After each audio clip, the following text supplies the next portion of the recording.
Salut gang, mon nom c'est Vicky Maltais, je suis naturopathe. Vous pouvez me suivre sur Facebook au Vicky Maltais naturopathe, tout simplement. Pour ma première vidéo, donc soyez indulgents, c'est un petit peu gênant la première fois.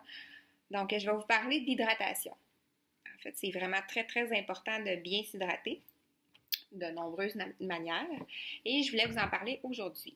On va retrouver notre eau habituellement dans nos aliments ainsi que dans nos breuvages.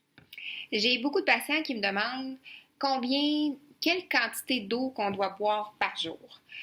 Chaque personne est différente. Habituellement, on a un super de bon mécanisme dans notre corps qui nous indique quand on a soif.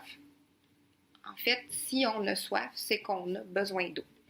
Il y a certaines exceptions, c'est sûr.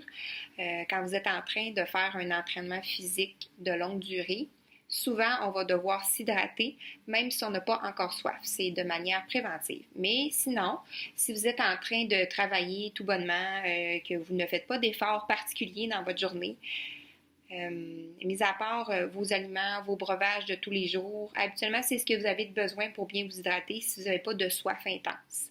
Sinon, un petit truc, mais encore là, c'est tout à fait biaisé. Il y a plein de facteurs qui ne sont pas considérés. Vous pouvez tout simplement prendre votre poids en livres. Donc, exemple, on a 160 livres et on divise par 2, ce qui donnerait 91 d'eau à consommer environ dans une journée. Mais comme je dis, si vous êtes en activité physique intense ou continue ou dans des fortes chaleurs, tout dépendant, bien, vous allez peut-être avoir besoin de plus d'eau. Donc, on me demande qu'est-ce que je bois dans une journée. Habituellement, au lever, je vais boire un grand verre d'eau. Sinon, je vais lui ajouter le jus d'un citron fraîchement pressé à l'intérieur. C'est un petit peu comme ça que je me lève le matin. Sinon, au courant de la journée, je vais prendre du kombucha, qui est une solution de thé de sucre fermenté qui va contenir des enzymes et des probiotiques. C'est une boisson qui est gazeuse, donc ça pourrait facilement remplacer vos boissons pétillantes à la maison. C'est délicieux. Il y en a à plusieurs saveurs. Moi, je trouve que celle-là, à menthe et chlorophylle, elle goûte un petit peu le 7-Up. Donc, ça peut être intéressant pour quelques-uns d'entre vous. Sinon, pour les laits végétales, j'ai le lait de riz à la maison. Donc, mon conjoint adore. Sinon, les boissons d'amandes. Et sinon, il y a des boissons de soya. Les boissons de soya, on essaie toujours de prendre ça biologique. Mais en fait, tout ce que je vous montre habituellement, les bio. Et on aime beaucoup, nous, le lait de coco ou le lait de cachou, qui est un petit peu plus crémeux. Qui peut être un petit peu agréable aussi dans les cafés le matin. Personnellement, je ne bois pas de café parce que j'aime pas ça. Mais je bois du thé. Sinon, le matin, quand je suis très pressée, je vais me faire des smoothies.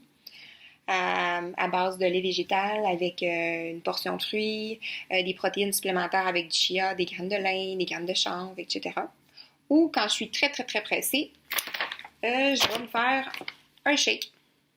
Comme ceux-là que j'ai en ce moment, c'est les Shakeology de Beachbody. Ils sont vegan. Donc, ils ne contiennent pas du tout de produits animaux. Ils sont excellents. Celui-là, il est au chocolat. Il est super bon. Donc, sur ce, si vous avez des questions ou sinon d'autres produits que je n'aurais pas nommés mais qui sont bons pour la santé, vous pouvez me les marquer en commentaire sous la vidéo. Puis, je suis toujours ouverte à de nouvelles propositions. Donc, sur ce, je vous souhaite une belle journée. Bye!